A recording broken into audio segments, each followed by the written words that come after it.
শিয়াল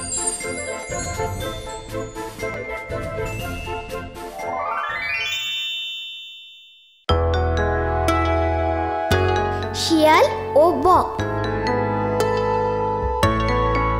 এক বনে বাস করত এক শিয়াল আর এক বক।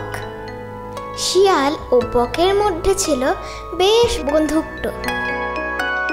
শিয়াল ভাবলো বককে একদিন নিমন্ত্রণ জানায়।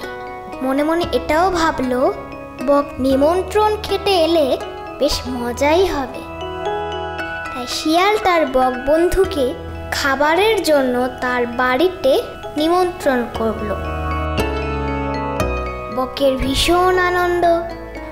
সব কাজ তাড়াতাড়ি সেরে সে রওনা দিল বন্ধুর বাড়ি নিমন্ত্রণ খাওয়ার জন্য। বক শিয়ালের বাড়িতে যেতেই শিয়ালটাকে বলল, কি ব্যাপার, এত দেরি কেন? বক বলল, কোথায় দেরি, আমি নিমন্ত্রণ খাবো বলে তাড়াহুড়ো করে এলাম তোমার বাড়ি। শিয়াল বলল, এসো এসো এসো তাড়াতাড়ি, বড্ড খিদে পেয়েছে। তারপর শিয়াল খুব আদর করে ডেকে নিয়ে গিয়ে বসালো বককে। বক দেখলো মাটির উপরে একটা বড় চ্যাপ্টা থালা রাখা, তাতে ঝোল ঢালা রয়েছে। শিয়াল বককে বলল, এসো বন্ধু, দুই বন্ধু একসাথে খাওয়া শুরু করি।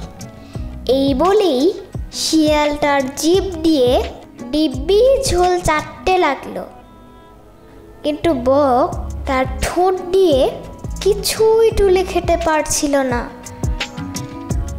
অবশেষে খালি পেটেই ফিরতে হলো তাকে। কিছুদিন পর বক ভাবলো, এবার আমিও শিয়ালকে আমার বাড়িতে নিমন্ত্রণ করব। সে শিয়ালকে বলল, আমার বাড়িতে তোমার নিমন্ত্রণ, ঠিক সময় চলে এসো কিন্তু। শিয়ালের তো ভীষণ মজা হলো। মনে মনে ভাবতে লাগলো, যাক, আজ জমিয়ে খাওয়া দাওয়া হবে তাহলে। শিয়াল যাওয়াতে বক ভীষণ খুশি। তাকে ঘরে নিয়ে গেল। শিয়ালকে খুব যত্ন করে একটা সরু মুখওয়ালা মাটির কুজোতে ঝোল খেতে দিল। ঠিক একই রকম ভাবে বকও বলল শিয়ালকে, এসো বন্ধু, দুই বন্ধু একসাথে খাওয়া শুরু করি। এই কথা বলেই বক তার লম্বা সরু ঠোঁটটা কুজোর মধ্যে ঢুকিয়ে খেতে লাগলো।